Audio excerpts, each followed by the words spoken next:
Day One Software Engineering. Aujourd'hui, je vais te montrer comment connecter ton SQL Server Management avec Visual Studio et comment créer une table à travers les requêtes de SQL. Si tu es débutant et que tu désires de créer une application solide avec les bases de données, alors tu dois les faire ceci. On passe dans l'ordinateur.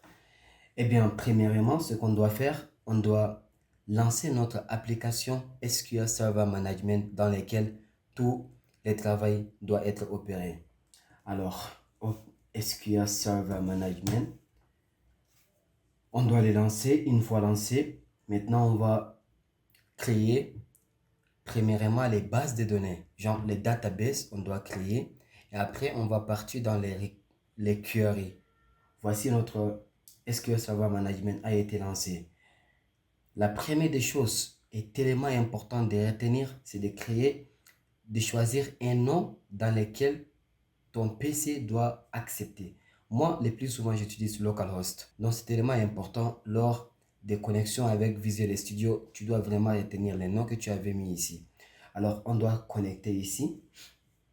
Une fois que nous avons connecté, on doit créer maintenant une base, une database. Une database, on doit venir ici dans le dossier.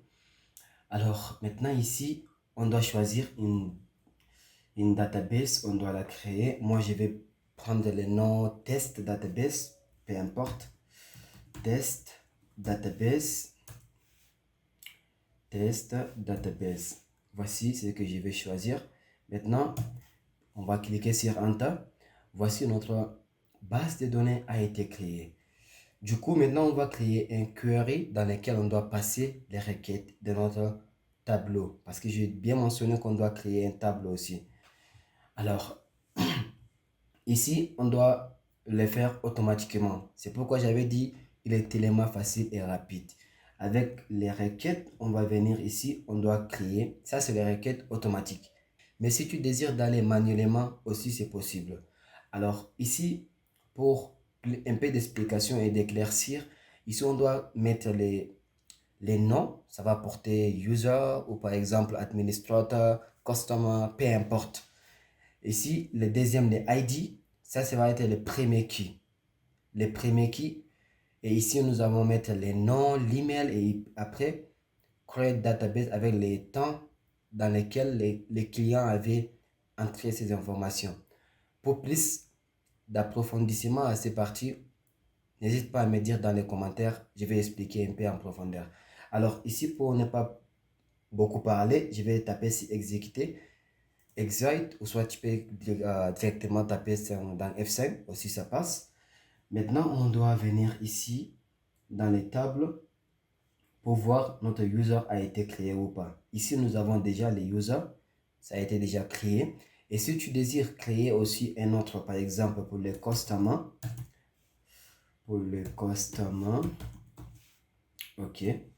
Aussi, on doit exiter avec le F5, c'est déjà créé, on doit réfléchir ici. Ok, maintenant le customer, ça va s'ajouter, il est déjà ajouté.